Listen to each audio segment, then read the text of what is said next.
Hey everyone. Are you tired and discouraged from cold calling investors? Our guest says, come in from the cold via her platform where they provide vetted founders with a warm introduction to investors in an unbiased way. How wonderful is that? Keep watching to find out how your capital raise can be easier and warmer. Stay tuned for the Start of Life live show. Let's glow, everyone.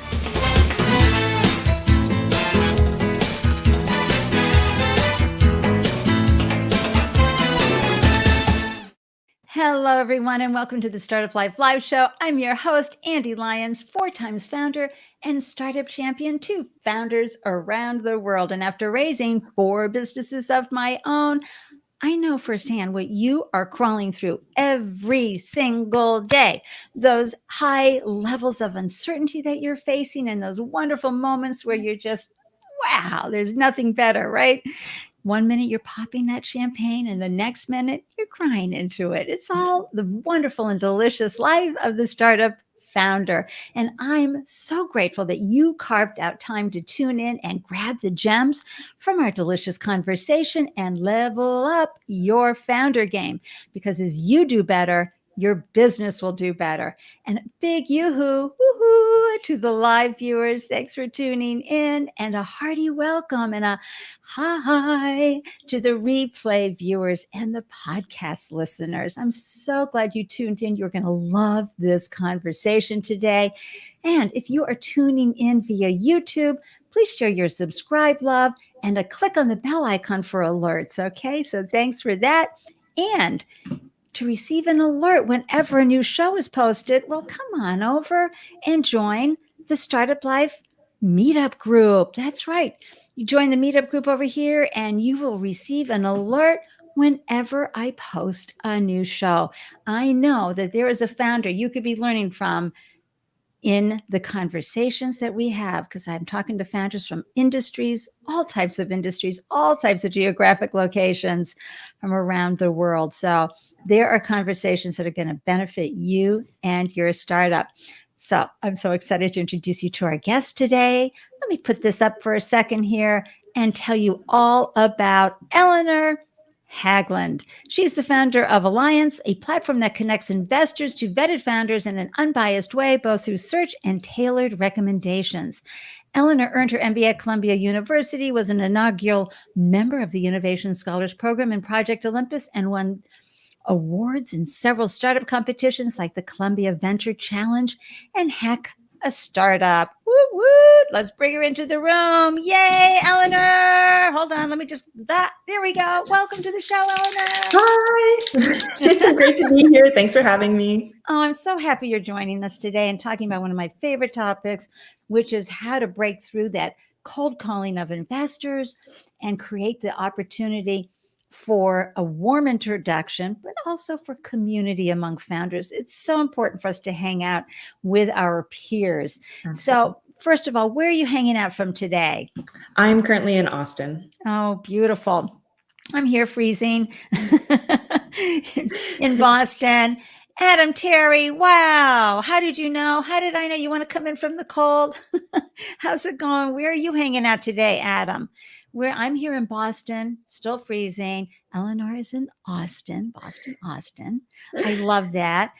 Folks, I want to remind you that please take a moment to amplify your brand. This show has hundreds, sometimes thousands of replays. We bring up your company name and your one-liner and your website URL. You don't know who's going to be listening to the show, who might want to connect with you, partner with you, or buy from you. So when you do that, Eleanor and I are going to be cheering you on for having the courage to launch a business. And if you have any questions as we're moving through our conversation, always feel free to pop them into the comment threads, okay? Excuse me. And so we're going to get started with our conversation today, because this is so important. You know how much I love to find out, everybody, why someone became an entrepreneur. And this is not your first rodeo, Eleanor. So I'm excited to hear how you became an entrepreneur and why were you called to be out in the world and expressing yourself this way. Yeah. Well, I came to entrepreneurship not as a reluctant entrepreneur as you did, Andy, but rather I loved like thinking of problems and their solutions and then writing them down in my little notebook. So my I knew going into college that I was really excited about startups and building them. And then I started Halo Mountain a few years later, which was really inspired by my grandparents. So I got I had the privilege of growing up in the same household. They came to live with us when they were about retirement age. And my grandfather and my grandmother had a huge influence on my life, but they also were diagnosed with Parkinson's and Alzheimer's, respectively. And so neurodegenerative diseases had a huge impact on the way that I saw the world. And then I really wanted to do something to help them. And that was kind of the big jump into proper entrepreneurship, proper fundraising, and trying to solve our problems. And talk a little bit about that, because that was such a purpose-driven experience for you to help folks negotiate the landscape of being, with Alzheimer's or having a loved one with Alzheimer's. Talk a little bit about that. Of course. I mean, I saw kind of the toll that it takes on kind of each person who is struggling with the disease, but also on kind of the community, right? On the caregivers, the people who are spending time making sure that the people that they love have the care that they need. And I just didn't want anyone else to have to kind of to deal with that. And I imagined a world in which there was no Alzheimer's, no Parkinson's potentially. And so if there was any way that I could kind of support that, I wanted to be a part of it. I love that. And I love how we're inspired for our entrepreneurship journeys based on circumstances in our life or lived experiences, and how that we ended up figuring out, okay, I want to help out. How do I want to help out? How do I want to solve this problem? And how do I want to show up? And how am I going to monetize that? Whether it's grant money, if it's nonprofit, fundraising, or if you're for profit, raising capital, bootstrapping, all sorts of ways you can do that. Oh, thank you for doing that. So how did you segue out of that wonderful, wonderful business into, getting a deeper understanding? I mean, had you gone for your MBA yet? No, I went for my MBA right after that. I had a bit of a non-traditional undergraduate experience. So I studied creative writing, I studied psychology, I studied entrepreneurship. I was just my mom told me that I was probably going to have to get a graduate degree for me to get a job. So because I had not really studied business in undergrad, I really wanted that strong business foundation and that really, really solid business network. And so I studied for my MBA from 2019 to 2021. Yeah. And I'm just giving you a high five. I did the same thing. Yeah. And because I felt I wanted that credibility, because my resume was just so weak. And so the beauty of the MBA, not only does it give you the confidence, because you're studying some really tough topics, folks. I mean, operations alone is really hard, not to mention economics, statistics, cost accounting, as well as financial accounting. But it does, that deep market research training that you get and education that you get really prepares you. But most importantly, that degree ends up giving you kind of a credibility and a validation. And certainly as women in the world or people of color, I'm sorry that sometimes we have to feel that as well. And I know that from talking to my own sons, who are one young millennial and one Z, that it's more about what you build today. But at the same time, I'm with you on that MBA and mom too. Yeah. I think there's kind of a two-prong, right? Like people need to know that you know your stuff. And some of that is education. Can they see pretty quickly, like that you have kind of trained in something? Right. And then the other stuff is you have to be willing to go out there and do it, right? Your sons are absolutely correct in that if you're not going out there and trying stuff and failing and breaking things and trying again, it doesn't matter what you know or who you know. You really need to be willing to do it. And so while you were at grad school, is that when you started to compete in startup competitions, or had you done that with your first business? I had actually competed in, I started in startup competitions in undergrad. I think my first competition was a competition called Hack a Startup that one of the people in my program had actually founded, and it was like a 72-hour hackathon, but for startups. So you had to build a business and a product, and you had only a weekend to do it. And there was just something so exciting about Oh yeah. Oh the yeah. deadline and the fact that there were like 3 or 4 of us, and we were like one of the smallest teams, and it was definitely grueling. There's like not very much sleep that weekend, but And then you had judges who just, oh yeah, my gosh, that is wild, folks. But I got to tell you, that is one of the best experiences. Because did you even know the people that you were going to? Yeah, see, no, that's a whole, and so you have to decide who's going to be the tech yeah, UX, who's going to be the CEO type, and who's going to be the marketing person. You have to take all your strengths. yeah, I love it. I judge for HALT International Schools Prize, the big HALT Prize. uh-huh. And oh my gosh, it's the same thing. They've got to come together. They've got it not in 72 hours, though. Oh my gosh. I'm going to just say a quick hello. Hey, Sangeeta, thank you so much for tuning in. I really love seeing you here. And hey, if you have a business and you want to share it, be sure to pop it into the comment threads, your business name, one-liner, and URL. Eleanor and I will cheer you on right here on the screen. Yay. So I just think that's just so fascinating that, to have that whole come up with a business map. Folks, it's not like the old days when you had to do this incredible business plan. Today, it's about the business map and how you're going to prove all the different aspects of a business model. Yeah. So what happened that you wanted to segue into this new role at Alliance and create a platform? I'm thinking it had to do with all the fundraising that you probably had to do along the way. Absolutely. Yeah, I mean, fundraising has always been something that I think is challenging for all founders as they're going out, unless you have kind of an enormous network and everyone's just kind of falling over themselves to give you money, which is usually not the case. But yeah, my experience kind of fundraising for Halo Mountain and for working with various other startups previously, made me realize that it was not something where I was just having trouble, or there were other friends of mine who were having trouble, that it really was this inefficient and fragmented market. And then my co-founder and I, he's an investor, and so he was kind of coming at it from the other perspective, which is that like investors are also having trouble finding the right startups. So it wasn't just startups are having this trouble. It was that investors are also having trouble finding the right startups. They have a ton of deal flow, but how do they find the right one? And so we kind of put our heads together and we said, how do we connect these people? Because they're looking for each other. How do we make sure that they find each other? Yeah, I know. And I'm just going to pop up your wonderful graphic here. I'll be popping this up throughout the show, because here it is. Just find your next investor, meet the people every CEO needs in their life, connect with investors who are looking for you, get 7 times the value you pay or your money back. Oh my gosh, that's very bold for setting up a platform like this. And it's also what the beauty of what you're doing is you're democratizing the investment. Yeah. Experience. And I say democratizing, folks, because social capital is a real thing, and you know it. And you've heard this said so many times before. It's who you know.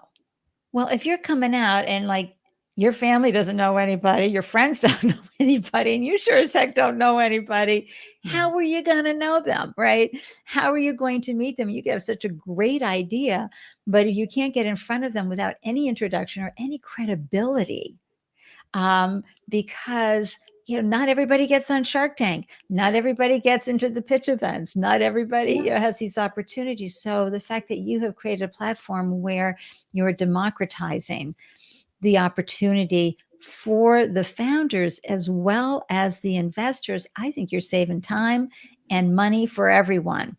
Yeah, absolutely.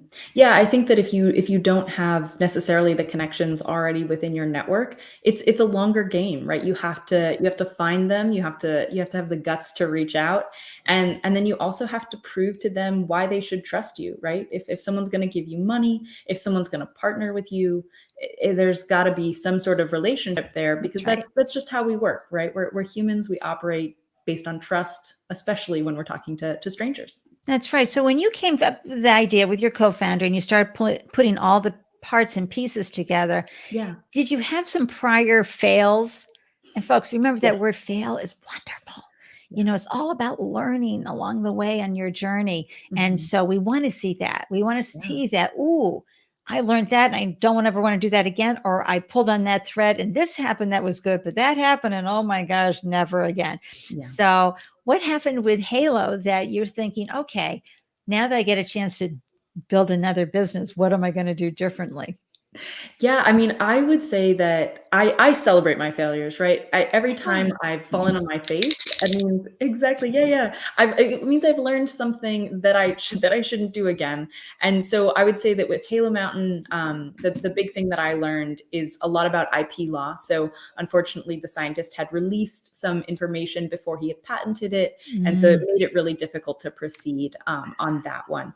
And Wait, but I had had previous, take a moment with that, folks, yeah, okay? Because this, yeah, first of all, patent law is very expensive. When you go to get your patent filed, you're going to spend anywhere from $8,000 to $12,000, right? yeah, Yeah. And look what you found out. You thought you had this great thing. Let's get that design and use a utility and everything filed with the USPTO, and we're going to be in great shape. yeah. And it's not like these filings for the patent happen overnight, right? I mean, how many months had to go by before you learned that, Eleanor? Yeah. Yeah, you have to hear back, you have to kind of you go through the whole process. Yeah. And folks, I just want to have a little moment here and share with you. I had one of my food business companies, I submitted for the trademark, and it takes the USPTO 4 to 6 months to get back to you. Yeah, Now, I was on the, it was distributing by then. And they came back and said, no, you can't have the trademark. You can't use that name.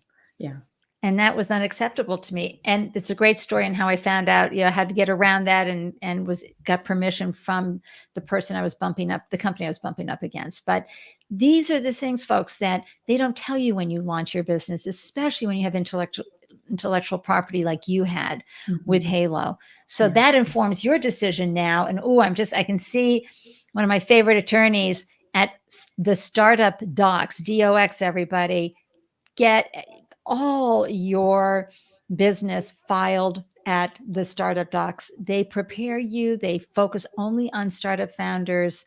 Oh my gosh, I don't have any of their stuff to pull up, but the links will be in the show notes, because you want someone who's going to protect you from that. So when you came into Alliance, you mhm. were like, okay, we're going to set things up properly this Oh, time. absolutely. Yeah, yeah. So, and what I really loved was when I first met you about 8, 9 months ago, you had Mhm. a completely different name.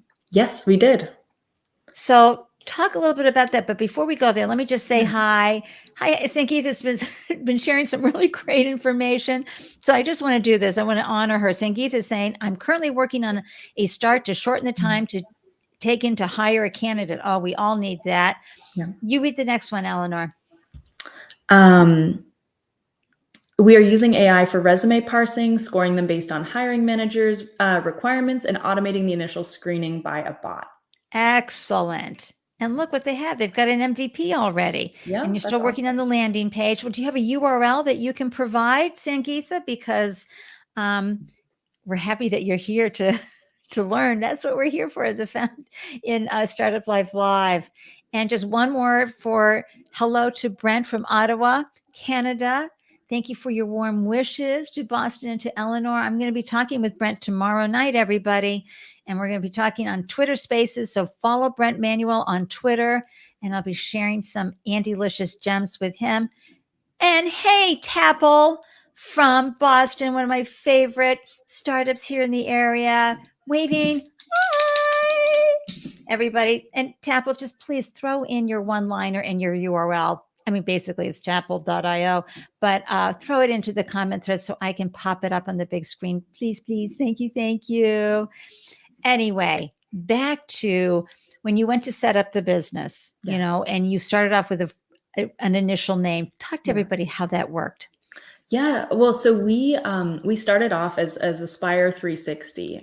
We were focused on kind of peer-to-peer connections, getting feedback from folks, as well as connecting people with coaches and with mentors, right? We started off knowing that building a business is hard, that more people, better people, people who can actually provide the right insights that you need is so important to growing the business, right? We're big believers in being able to actually grow your business before you even reach out for capital. And so that was the genesis of the company.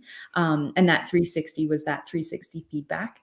But what we realized was what we were actually creating were these alliances, these relationships between various people. And that's really the core of what we do and what we wanted to focus on. Oh my gosh, see, that's such a great example, Eleanor, of how you launch with this one particular idea, right? And it Yeah. feels really good and you really get what you're doing and people are giving you feedback, but all of a sudden you're starting to say, you know what? There's a bigger problem that needs to be solved here. Yep. And people are creating alliances. And Mhm. that's from folks, improving that social capital.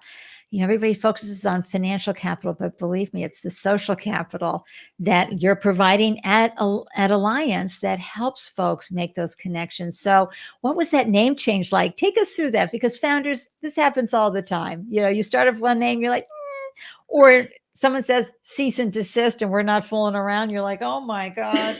Yeah, it's a typical day. Talk Yeah. a little bit about that, Eleanor. Thank you. Yeah, I mean, I think that our name change process was pretty simple, in terms of kind of we hadn't necessarily kind of gotten like rejected from a trademark or anything like that. It was really internally driven, but changing the name, I mean, it obviously caused problems, right? You build up this branding and people know you as Aspire 360 perhaps, and then you're kind of like, we're Alliance now, and people don't pay attention to their email or announcements or whatever, and so they miss it, and then they're like, who's Alliance? And so you kind of have that, they've named this relationship, and then you kind of change the name, and you do kind of have to like reconnect the parts so that they know who you are and know what you do again. And it's challenging, folks, because you don't have the marketing budget usually in a startup Oh to yeah. do the big, we're changing our name, Uh-huh. and do all the publicity and do all the things to help create that. So I Exactly. love, love, love that story. And so now, we have, let me just bring up the artwork again. So now we have a similar color, but we have a Mhm. new logo, and you're Yep. still providing, you're providing just a little bit more with the connection. And Yes. so you have your investors, the co-founder. Mhm. How did you do the technology? Because, this is a platform that's you want people to do this while you're sleeping. You want Yeah. people to come on board and get what they need and start connecting and building alliances. How did you do the technology? Did you bring someone on board? Did you offshore it? How did that work? Yeah, well, so I have, to answer your question in a really short way, we brought someone on board. They became a co-founder, a part of the Great. company, because, and the reason that we did that is because I have done not that in the past, and I have learned from that. Like, what Um, did you learn? I learned that if someone doesn't know the vision or kind of live the vision as they're kind of creating it, if they don't like, if they're not part of the team and they're not incentivized in that way, it's really difficult to kind of say this feature needs to be like this and this feature needs to be like that. You really kind of miss out on a lot of the connective tissue that makes these products really wonderful. So I've worked with outsourced teams, I've worked with teams from different universities, and really my belief is that you need someone who believes in what you're doing on your team, kind of focused on that as much as possible. Absolutely. I'm just going to do a quick woohoo on the founder journey for that.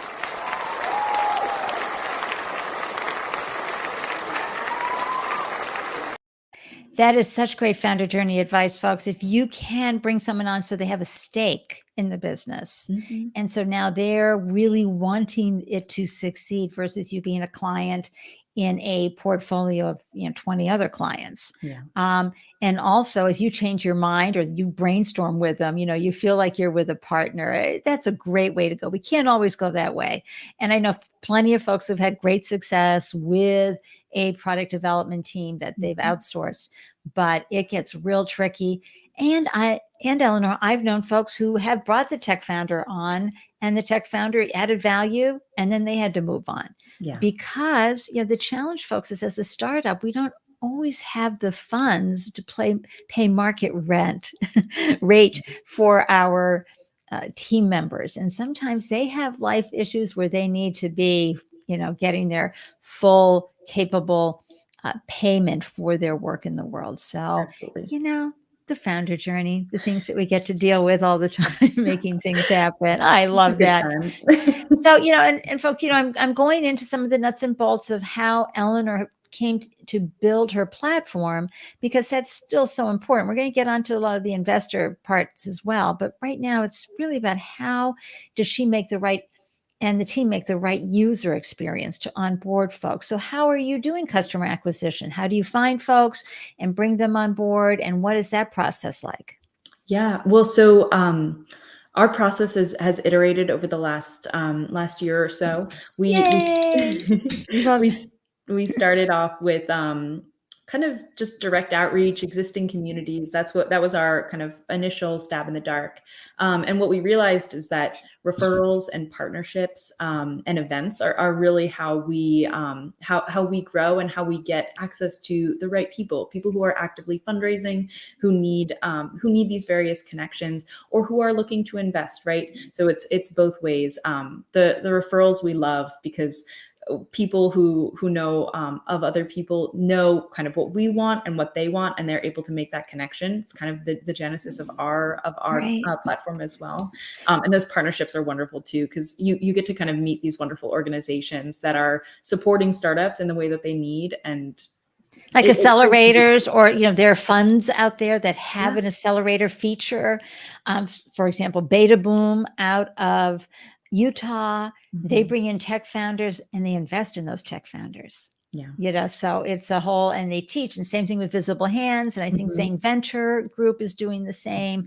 So, partnering with them. And so when you say events, now that we can be out and, live with people again. Yeah. Please. Will you hold the events, and are you agnostic as to where you can do this? Will they be virtual, hybrid? Yeah. How will that work? Yeah, we've done mostly virtual events so far. We were a virtual company before the pandemic started, and then when the pandemic hit, we were like, okay, this is going to be permanent now. So all of our events have been virtual, and we've really enjoyed it because it's enabled us to not necessarily keep our focus on different cities or geographic places, but to actually be able to integrate different communities who might otherwise not have met in a traditional physical environment. Right. Oh, that's tremendous. And so is it just US, or is it global? It's global. So we have the majority of our members are currently US, but we also have a European and LATAM partner, as well as an Asian Indian group as well. Oh, that's wonderful news. I love hearing that. Yeah. Because we have so many people tune in that this would be a really good fit for.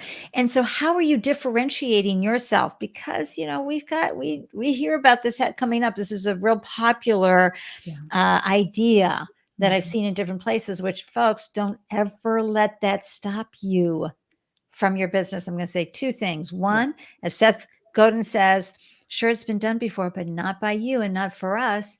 And just walk down the bread aisle. There's room for all kinds of brands to deliver all kinds of deliciousness. So how are you delivering your deliciousness with Alliance, Eleanor? Yeah, I think that our focus is on people-to-people connections, which is very, very different from what's existing in the market. Many of the products are very expensive, but basically databases, and startups don't need more email lists to cold email. They need actual connections. And so that's what we strive to provide, as well as kind of those additional value add resources, those mentors, the people that are actually going to support you build your, like, help you build your business as far as you can go before you actually need that capital. Right. And, you know, a lot of what I hear, Eleanor, I'm curious as to how you answer this. So many founders, because I'm a mentor at a lot of places, and I hear, yeah, Andy, but I don't need another mentor. I need money. Uh-huh. So how do you respond to that? Well, I think that most of the whole company, I think, is a response to that, right? We started out with mentorship, that peer-to-peer connection, that coaching, and folks kept saying, you know, I don't need another mentor. I need money so that I can grow my business. And we believe that you need both, right? You need support, you need community, and you need capital for those certain big leaps that where you're making your business kind of either accelerate in growth, or you're making a big product step. Yep. But so I do think that startups do need both, but I think the thing that they focus on, partly because it's probably it helps you move faster, but it's also a little bit of a validation in a really uncertain landscape, right? You're making decisions and you don't have any feedback other than, are you getting customers, and are people responding? And fundraising is a way to do that. Yeah. And the other thing too, which I love about what you're doing at Alliance, is this warm introduction. So folks, you know what it's like. You think you have an idea based on the website, what that, you know, angel investor or VC group has an appetite for. Sure. But, you know, a lot of times they don't know your business from anything. And so I think what I'm seeing happening at Alliance is that you're making sure that aligned investors, so it might be an operator investor, someone who's been in that COO seat or CTO seat, or even the CEO seat of a company that has become an enterprise and left the startup stage. And so they really understand where you're at in growing your business, which is so lovely. And then coupled with the investors who know what your business is about. They may not have had a direct relationship in your biotech or app or food business, but they have enough knowledge so that when you do what I call the equity test, how are they going to help you? How are they going to mentor you? Because, you know, when the money runs out, you know, you still need your investors there to help you keep moving it forward. Yeah. And founders, I'm sure you've had this experience where you're pitching to somebody who is like, say what? So one of my favorite companies that I mentor out there is a safety jewelry, and she's had investors say, "Well, why does a woman need a safety jewelry?" It's like, no, you don't want that kind of investor who doesn't have a daughter who's old enough to get into trouble or has not been exposed to how women can be in danger. So walk us through the user experience. So someone says, "Yay, this is where I want to be." How does that work? Yeah, so there's kind of two journeys, right? There's the startup journey and there's the investor journey. And the investor journey, I think, very much plays into what you just described, right? People put stuff on their website. They say, I'm interested in this, this, and this.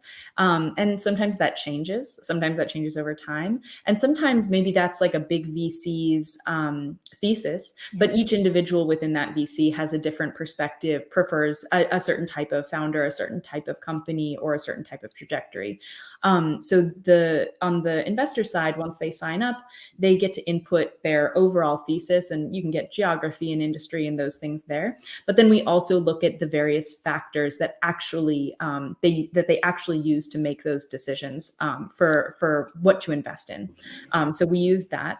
And then on the startup side, we use a similar input mechanism, but basically the startups create a profile and then they answer a couple of quizzes. So a couple of multiple choice questions that help us get to know the company, where they've been, where they're going, who is the team, what is their expertise, things like that.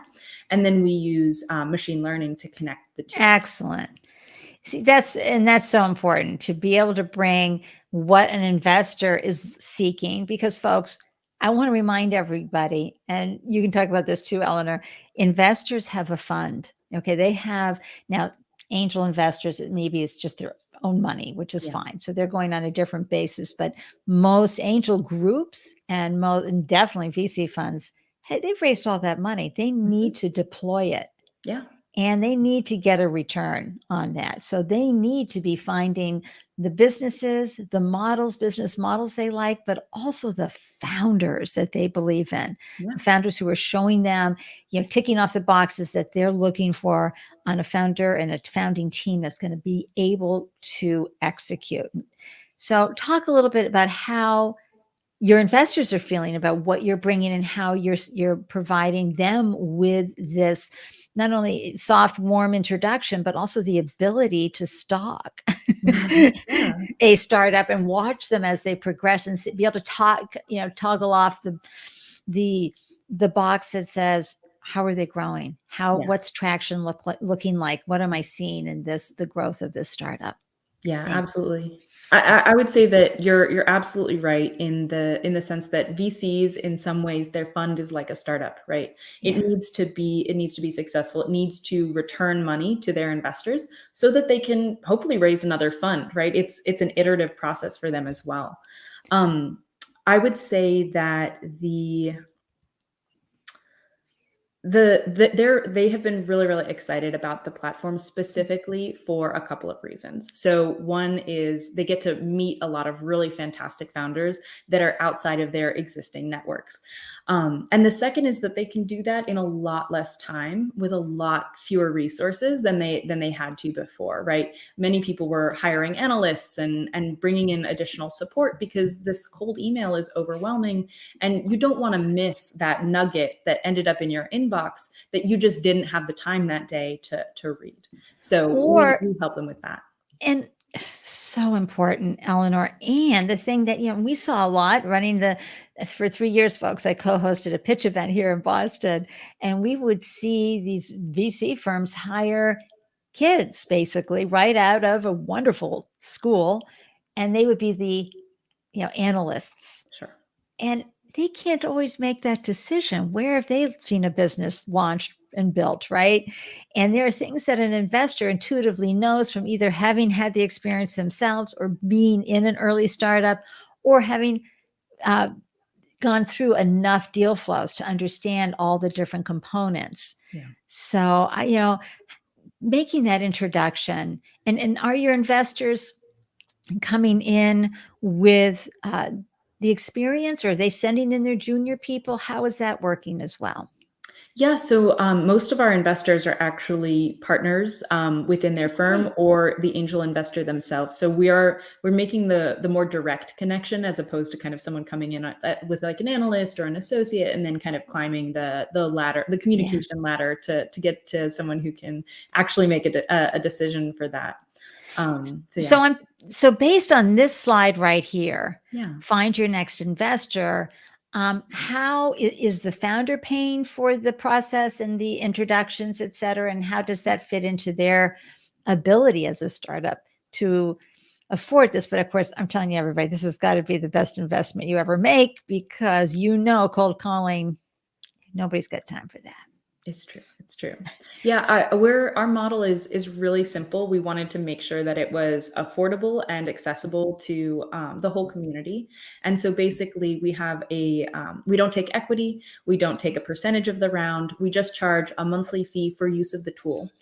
So the startups pay a small monthly fee under $300. Most of our startups are in our $50 or $150 tiers. And then the investors pay based on the features that they're using and kind of the type of access that they need. I love that, Eleanor. Was that hard for you guys to figure out, like, what this?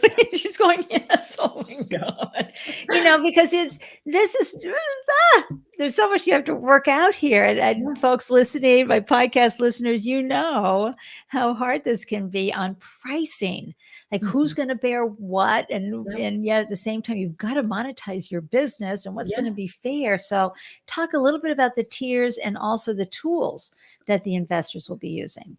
Yeah. Well, tiers for the startup founders, I'm sorry, and then the tools. Yeah, I mean the tiers on the pricing, it's one of those things where it's always a little bit of a guessing game, and you really do have to be in close communication with your customer because you can kind of throw any number out there and throw it in a financial plan, and it's magic, or Right. it's like, it's just you believe it, but you're the only one, right? So you have to kind of make sure that what your hypothesis is indeed validated by the customers. They are willing to pay. And I think that's probably one of the big moments of tears with startups that I've mentored and that I've known, is you ask them, do you like this product, or does this solve your problem? And they're like, yeah, because they like you, or they kind of like what you're doing. And then you go back to them, 3 months later, you've built it, and they're like, what's this? And you're like, will you pay me for this? And they're like, no. And you're like, oh no, I've spent 3 months building this thing that, like, I got the pricing wrong for, or that people weren't willing to pay for in the first place. Oh my gosh, folks, hold on. I'm having one of these moments here. I've just got to do this.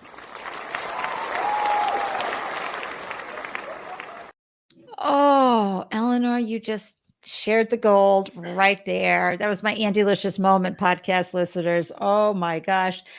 Here's why this happens a lot. And this is why you need to do a couple of things when you're testing your MVP. It's got to be people who might be slapping down a credit card, not that you're going to charge it, but if they're willing to slap down the credit card, they're going to be a little more forthcoming. And remember, right, Eleanor? Mm-hmm. And then you're going to get better information back from your potential customer base and target customers. Oh my gosh, I just love that. Something fierce. And the other thing I wanted to bring up too and talk a little bit about is the time you are saving founders through this process. And we cannot take this too lightly. When we had Christy from Backstage Capital, GP from Backstage Capital on the show, she talked about, look, folks, if you don't need to raise money, don't be doing it. Get traction, get customers, do whatever you can, because it will suck the time and spit out of you from all the effort that you're going to make when you need to be doing what's really important for your business, which is getting the traction and getting it to profitability and sustainability as soon as possible. Talk a little bit about how Alliance, the experiences that some of the founders are having, so they can focus on their business and not just on the fundraise. Yeah, I mean, I think that you've hit the nail on the head, right? Like the traditional fundraising time frame is long. You're spending a lot of time like writing these like individual emails, hopefully. And if you're not writing the individual emails, you're probably like shooting off hundreds of emails that will probably not be read because they're not personalized. They maybe went to a healthcare investor when what you're doing is kind of B2C CPG, right? So the timing, you put in a lot of effort, you put in a lot of time and thought into this process that maybe the investor on the other side only had like 2 seconds to like read that email, and it wasn't immediately apparent that they should talk to you, or it wasn't an intro and they have 14,000 other things to do that day. So we definitely shortcut that time. We help make the direct connection, and we don't let you languish in email hell. Yeah. Well, not only that, they could be having just a bad day. So that the people who reached out that day, I ain't got time for this, Exactly. and even though they know better, they know that they need to be able to quickly eyeball. Again, you're helping save the founder time and keep them focused on what they need to be doing critical pathwise, and the investor from feeling overwhelmed and the feeling of FOMO, because investors do have that fear of missing out, and they are really getting pushed by their agenda to deploy the capital in the best way to keep those who are funding their fund happy, right? Yeah. So I'm just so excited. So Peter, hey Peter from Old London, how the heck are you? Good to see you, waving across the pond. So Peter's asking, what is a sleeping partner? What is a sleeping partner, Eleanor? Well, so I'm not sure the context of this one in particular, but my understanding of sleeping partners is they're either an investor or an actual co-founder in your company that's either not doing a ton, but there are a couple of reasons why they might not be doing a ton, right? Like they might be a good investor, and they might say, you know the business and I don't necessarily know the business, and I'm providing you the capital, and I'll be your sleeping partner.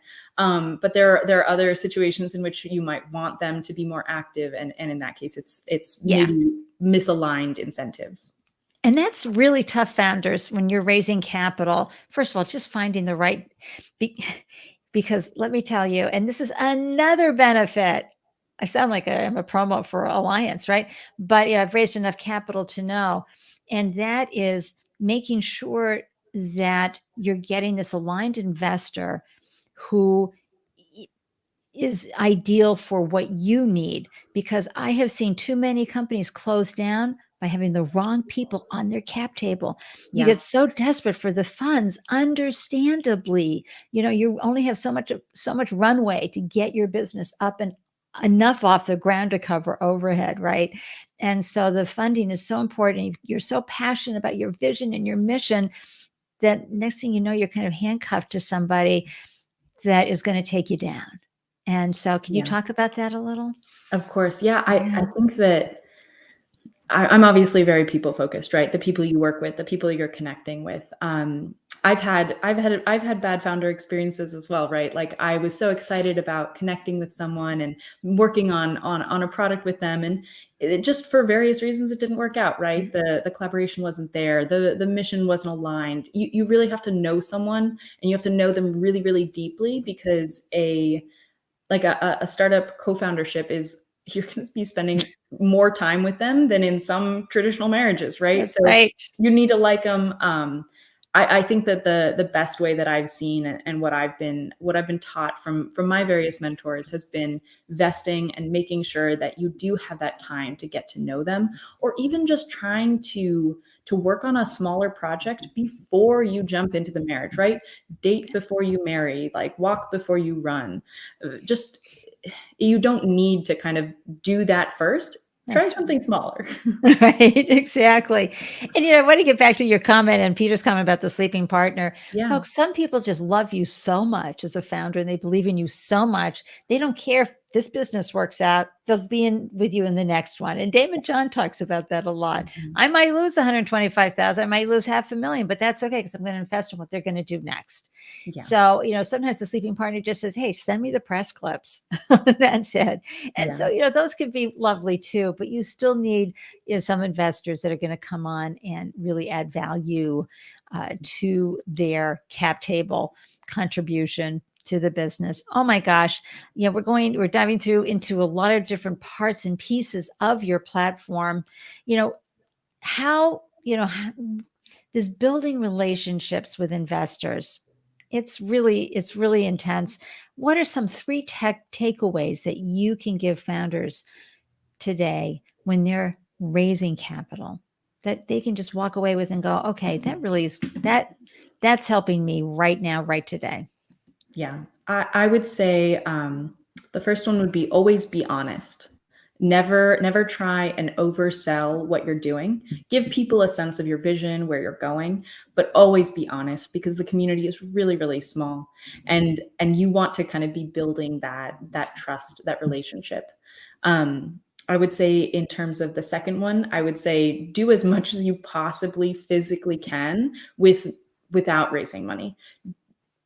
Go out and talk to people. Make like little mock-ups of your product. Pretend that you are like the product, and maybe there's some sort of service that a technology would be offering, but maybe you can do that in the interim before you even have to ever build your product. That will put you in such a much better position with VCs, with investors, to actually be able to say, I am building this business. This is what I've done so far, and I've taken it as far as I physically can, and now I do need some capital, and they're going to respect you so much for that. And then I would say the third one is in that kind of building trust line. If you don't have a monthly or quarterly newsletter, that not kind of like marketing everything is great, but rather, this is what we're working on, this is the progress that we've made, and perhaps this is what we need help with, this is a question that we have, this is where we're struggling. If you send that out monthly, quarterly, I know a lot of founders who have gotten have built these relationships and gotten great investment from that. Absolutely. I'm going to really do the clappers on that one, folks. Write those down, but number 3 especially, be really clear about how you're going to communicate with your investors and how frequently you're going to communicate with them, and you be in your authority about that. I know you might want to be obsequious to them because they gave you all their money but and helped you out, but this is your business. You are benefiting them, so own it and make sure that you communicate how you're going to do that. And you're absolutely right, Eleanor. Folks can get more money, or they're going to have someone who's just following them for the updates. They're going, yes, this is now. I'm going to do this now. So that is brilliant. All right. So let's talk about, I always like to ask a few questions at the end of the conversation. One of them is, what's your favorite tool that you have found that you think other founders would be like, that would be so great? Yes. I would say, so I use a lot of different tools, but I would say that the resource that I found to be the most helpful to me, especially over the last year or two, has actually been a book.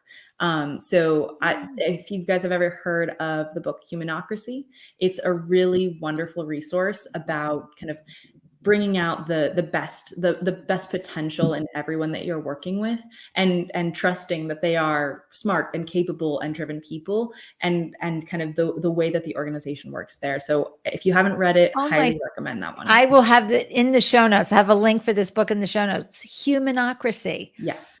I love that name. I can't It's a believe I great haven't. name. Oh yeah, I'm going to go definitely check it out myself and add it to my bookshelf right there. That's so wonderful.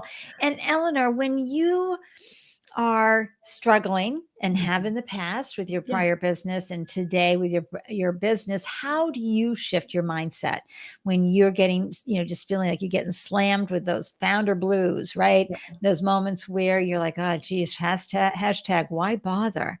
What's your favorite way of kicking yourself up and out of that? Yeah, I think that as founders, some of us like to pretend, this never happens, or we never get down, or it's never hard, but it is always hard. And you kind of experience these highs and lows every day. When I am feeling low and I want to kind of kick myself out of it, I use a gratitude exercise. It's basically the thing that I do is I say, what good things happened today? And I just start writing them all down. And there's something about writing them down and also kind of like taking them out of my head that make them feel very real. Okay. And even if something like bad has happened, right? Like there's always kind of a silver lining, a way to reframe that. And so that like thought process puts me back in a place where I'm like, everything can be kind of fixed. Everything is okay. And it keeps me actually like the next day and the day after that, when I do this exercise, focusing more on the positive than on the negative. And so it does kind of have this multiplicative effect. Absolutely. That is brilliant advice, folks. When you can stay curious versus, oh my gosh, it's all falling apart, that is going to help you find the solutions and the possibilities you need for your business. And frankly, what good things happened today is definitely a stitch that on a pillow moment here, folks. Can't you see that on the pillow, on the chair, or the couch, right? Just, Absolutely. What good things happened today? Boom. And write them down, because now your brain is focused on those good things happening. And then you can say, okay, now I need to solve this problem. And I'm sure we're going to, figure that out. And speaking of solving problems, what hard thing are you working on right now that the Startup Life Live community could add wind to your sail or open doors for you? Yeah, I mean, I think that what we're focused on right now is growing the platform, reaching more people so that we can kind of support their fundraising. But we're also actually opening up a new initiative for various organizations to better connect the folks within their community. So if you know an organization, a founder, an investor who's looking to kind of engage in this way, we'd love to chat with them. And talk about, what's an organization look like? Yeah, so an organization could be an accelerator, an incubator, a network of investors, a network of family offices, anything like that is perfect for us to help get investors interested in good startups and startups to good investors. Oh, that's great. And listen, this is an investment that will pay off big time for you. I mean, look at this promise right here. That's a serious promise that you get 7 times the value you pay or your money back. How can you make that kind of guarantee? We believe really strongly in our network and the people that we kind of throw our weight behind. And so if you guys aren't getting value, we're not getting value, right? That's just how it works. I love that. I mean, seriously, you have really pulled together a phenomenal opportunity and platform for folks. You've been an entrepreneur several times right now along in your journey. How has this experience served you, Eleanor, both personally and professionally? That's a great question. I love the focus on kind of what have you learned, because I truly believe that my entrepreneurial journey has been one of learning, right? I started out knowing absolutely nothing, and I would still say that I'm learning new things every day. But I've learned like how to build a business, how to build these relationships. I've had the opportunity to meet so many incredible people solving incredible problems and doing incredible things. Um, and every step of the way has kind of leveled me up, right? You were talking about leveling up. Every time you learn something, you do it maybe better the next time. Oh my gosh. Folks, you can see how you can get in touch with Eleanor and Alliance. All the links are in the show notes. You've got to go check it out. I'm sure there's a way that people can get on an email list and kick the tires, etc. Eleanor? Yes, absolutely. Yeah, we Oh. have a free trial on our website that you can check out. Oh, that's so wonderful. Any last thoughts before I pop you into the green room and I wrap up the show?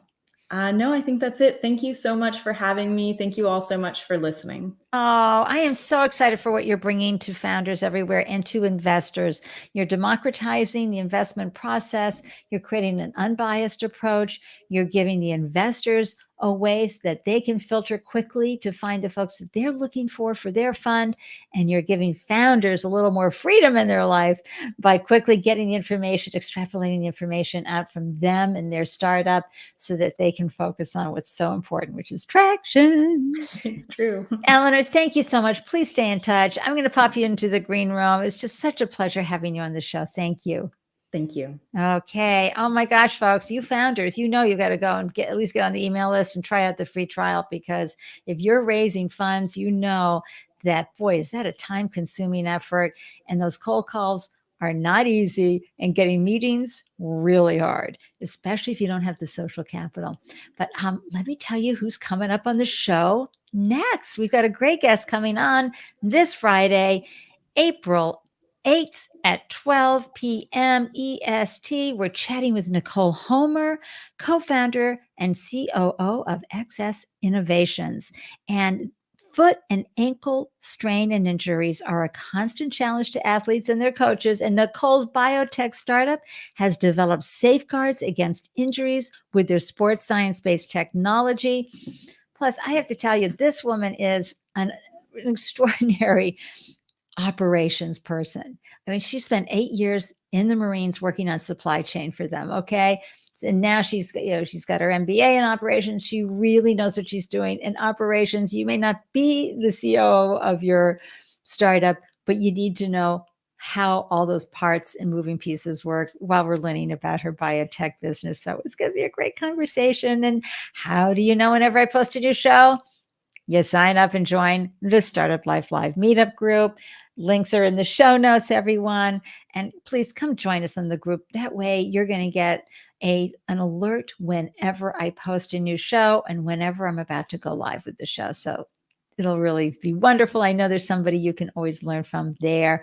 In the meantime, this is it. I'm wishing you a delicious day everywhere you're glowing, and congratulations for pursuing and building your dreams and working in and on your startup. I really am in awe and wonder of you and the effort that you're making. And I'm cheering you on here from Boston with my clappers.